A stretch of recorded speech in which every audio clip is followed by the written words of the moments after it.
वो एक्सपर्टीज़ थी, मेरे पास समझ थी, और इसलिए मैंने पटना नगर निगम को चुना और पटना को 1 साल में बदला गया। हमने एक रिसोर्स सरप्लस मॉडल वहाँ बनाया था, क्योंकि जब भी आपको बदलाव की आवश्यकता होती है तो आपको अधिक रिसोर्सेज की आवश्यकता होती है। 1 साल के बाद मेरे पास एक पत्र आया, मेरे पास एक प्रस्ताव आया और मुझे एक राजनीतिक दल में काम करने का अवसर मिला। भाई हार्ड वर्क और हार्वर्ड का एक जुमला भी गढ़ दिया गया कि भाई हार्ड वर्क ज़्यादा इंपॉर्टेंट है हार्वर्ड से। ऐसी बात नहीं है, पढ़ाई में भी बहुत मेहनत लगती है। तैयारी बिल्कुल 2020 की ही है, 2020 के नवंबर महीने के चुनाव की ही है। प्लूरल्स आज एक नया विकल्प दे रहा है तो लोगों को पसंद आ रहा है, तो लोग अब उसको चुनना चाहते हैं। नमस्कार, आप एसएस बिहार देख रहे हैं। मैं हूं अक्षय आनंद, मेरे साथ अनुपम सुमन है, पटना के पूर्व नगर आयुक्त, IRS ऑफिसर थे।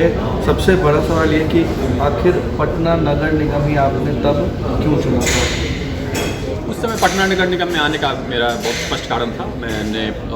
मैंने अर्बन सेक्टर में पहले भी काम किया है।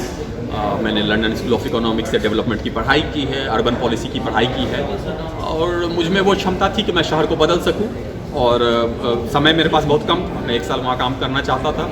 और जैसा कि मैंने कहा कि मैंने यह तो कहा ही था कि नहीं कुछ तो कम से कम शहर में सफाई तो कर ही सकते हैं, गंदगी से शहर परेशान रहता है, कम से कम झाड़ू तो लगवा ही सकते हैं। तो मेरे पास वो एक्सपर्टीज़ थी, मेरे पास समझ थी, और इसलिए मैंने पटना नगर निगम को चुना और पटना को 1 साल में बदला गया।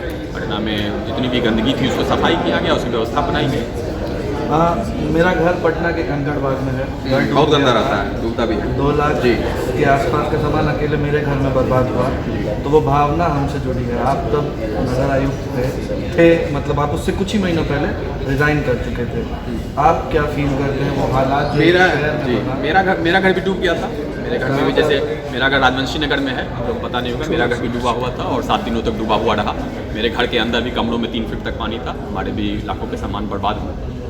वो सभी की वही पीड़ा है, और वो चीज़ें अभी मैंने स्पष्ट भी की कि वो क्यों डूबा और उसको कैसे रोका जा सकता था। मुझे इस बात का बहुत अफसोस है कि मैं उस समय वहाँ पर नहीं था। मैं अगर वहाँ रहता तो ऐसे भी वो नहीं डूबता, वो सबको पता है, नगर निगम में पता है।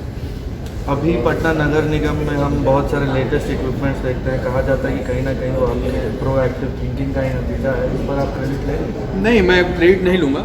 बहुत सारे संसाधन खरीदे गए, उसकी हमने एक रिसोर्स सरप्लस मॉडल वहाँ बनाया था, क्योंकि जब भी आपको बदलाव की आवश्यकता होती है तो आपको अधिक रिसोर्सेज की आवश्यकता होती है।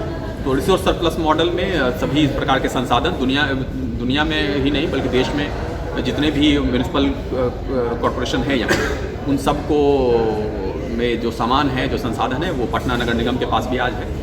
उसका कोई क्रेडिट मैं नहीं लेना चाहूँगा। मैंने कहा कि मैं नौकरशाह रहा हूँ, एक सरकारी नौकर हूँ, और जनता के पैसे से हमें वेतन मिलता है। मुझे नहीं लगता है कि किसी नौकरशाह को किसी भी कार्य का कोई भी क्रेडिट लेना चाहिए। आप इस नौकरी को छोड़कर गए आध्यात्म की ओर। जी। 1 साल बाद आपके पास एक पत्र पहुँचता है और वो आपको वापस खींच रहा है। नहीं, 1 साल के बाद मेरे पास एक पत्र आया, मेरे पास एक प्रस्ताव आया और मुझे एक राजनीतिक दल में काम करने का अवसर मिला। मैं जो राजनीतिक दल के संस्थापक हैं उनको मैं पहले से भी जानता हूँ। तो मेरे लिए एक वैचारिक द्वंद्व था, लेकिन मुझे लगा कि ये एक बहुत ही अच्छा इनिशिएटिव है, मुझे उसमें अपना योगदान देना चाहिए। आप पटना के रहने वाले, आपकी पढ़ाई और उससे पहले की पढ़ाई?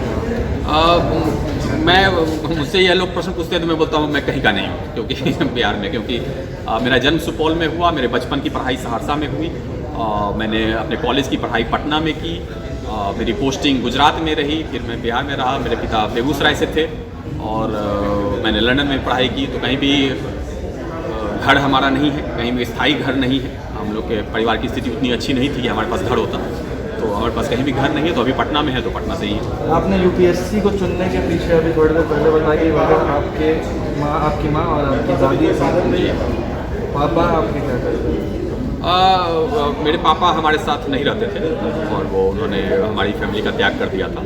ये अपनी एक अलग ज़िंदगी थी हमारी अलग ज़िंदगी। आपने कहा था कि जब तक मम्मी और दादी हैं तभी तक हम इस प्रोफेशन में रहेंगे, उसके बाद छोड़ देंगे।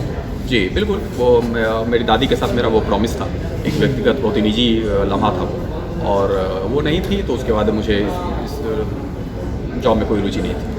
आप और पुष्पम प्रिया चौधरी भी बहुत पढ़े लिखे हैं, लंदन स्कूल ऑफ इकोनॉमिक्स से पढ़े हैं, मगर एक सामाजिक बनावट जो है, जो ग्राउंड रियलिटी है, आपने किताबें लाख पढ़ी, मगर लोगों को कैसे डील कर पाएंगे ये भी आ रहा है। नहीं, ये सब एक बहुत गलत मानसिकता बन गई है पूरे देश में। ये एक जुमला भी गढ़ दिया गया कि भाई हार्ड वर्क और हार्वर्ड का एक जुमला भी गढ़ दिया गया कि भाई हार्ड वर्क ज़्यादा इंपॉर्टेंट है हार्वर्ड से। ऐसी बात नहीं है, पढ़ाई में भी बहुत मेहनत लगती है। पुराने जो जितने भी नेता थे, चाहे वो महात्मा गांधी थे, सुभाष चंद्र बोस थे, भीमराव डॉक्टर भीमराव अम्बेडकर थे, आप सबको देख लीजिए, पढ़े लिखे लोग ही राजनीति करेंगे तो बदलाव आएगा। यह बात नहीं है कि किताबें इसलिए नहीं है कि किताबें पढ़ करके नौकरी प्राप्त करनी चाहिए। किताबों में जो बात लिखी है वही लागू होगा, जो बात सिद्धांत में सही नहीं है वो बात व्यवहार में कभी सही नहीं है। अभी जब आप लोगों से मिल रहे हैं कैसा रिस्पांस मिल रहा है? तैयारी ये 2020 की तो नहीं है, 2030 की है शायद? नहीं, ये बिल्कुल गलत अवधारणा है। तैयारी बिल्कुल 2020 की ही है, 2020 के नवंबर महीने के चुनाव की ही है और उसी के लिए तैयारी की जा रही है। 2030 तक तो बिहार को बदलना है। क्या रिस्पांस है? बहुत शानदार रिस्पांस है, सभी जगह पे बहुत शानदार रिस्पांस है और जितनी आशा थी उससे ज़्यादा अच्छा रिस्पांस है। आप खुद चुनाव नहीं लड़ रहे हैं, संगठन और लीडरशिप की बात कर रहे हैं। उस पत्र का जवाब देते हुए भी आपने कई बार लीडरशिप शब्द को पॉइंट आउट किया, मोटिव क्या है? मोटिव वही है जो मेरा जॉब है, जो मेरा फोटे है। मुझे लगता है कि जिसमें जिसकी सिद्धता हो वही काम उसको करना चाहिए। अब मुझे लगता है कि मैं संगठन और प्रशासन का काम अच्छा कर सकता हूँ, तो मैं संगठन और प्रशासन का काम कर रहा हूँ। आप पब्लिक के बीच में आप खुद गए हैं? हाँ, मैं खुद भी पब्लिक के बीच में गया हूँ। मैंने बारीकी से चीज़ों का अवलोकन किया है और जैसा मैंने कहा कि बहुत शानदार लोग बदलाव चाहते हैं। ज़्यादातर युवा जुड़ रहे हैं, उससे वरिष्ठ? सभी लोग जुड़ रहे हैं, लेकिन युवाओं की संख्या चूँकि सबसे ज़्यादा है तो इसलिए युवा सबसे ज़्यादा जुड़ रहे हैं। दरअसल जो परसेप्शन और मेंटालिटी है वो एक बहुत बड़ा कारण है बिहार के अभी यहाँ तक होने का। आप भी एक बिहारी है, आपके हिसाब से क्या कारण है? मैं ऐसा नहीं मानता हूँ कि परसेप्शन और मेंटेलिटी का प्रॉब्लम है। लोग ज़मीन पर जो लोग हैं, गाँव में जो लोग हैं, बहुत सीधे साधे लोग हैं, बहुत निर्दोष लोग हैं, उनके पास विकल्प का अभाव रहा है। अब जो भी विकल्प देंगे उसी में से वो चुनेंगे। प्लूरल्स आज एक नया विकल्प दे रहा है तो लोगों को वो पसंद आ रहा है, तो लोग अब उसको चुनना चाहते हैं। आशा तो हमेशा रही है ना, लोग हमेशा जीवन में बदलाव चाहते हैं। कोई आदमी गरीब या प्रताड़ित क्यों रहना चाहेगा? तो लोग बदलाव चाहते हैं। आप अखबार नहीं पढ़ते, टीवी नहीं देखते जी, उसके बाद आप सक्रिय रूप से पॉलिटिक्स में चल रहे हैं? इन्फॉर्मेशन मिलती रहती है ना, बहुत सारे इन्फॉर्मेशन के और भी माध्यम हैं, हमारे और भी लोग हैं और आपके अखबारों और न्यूज़ जो चैनल हैं उसमें इतनी ज़्यादा नकारात्मकता है कि उसको और नए समय का भी अभाव है, तो मैं उससे बचना चाहता हूँ। मैंने जैसा कि कहा कि मैं थोड़ा आध्यात्मिक किस्म का व्यक्ति हूँ, तो नकारात्मकता से बचता हूँ। शुक्रिया। नंबर आप एचएस बिहार देख रहे थे, मैं हूँ अक्षय आनंद। अनुपम सुमन को आपने सुना, प्लूरल्स पार्टी के जनरल सेक्रेटरी हैं। अब पार्टी का क्या एजेंडा होता है, पार्टी किस तरह से काम करती है, ग्राउंड लेवल पर क्या रिस्पॉन्स मिलता है, आने वाले दिनों में हम देखेंगे। आपका बहुत बहुत शुक्रिया।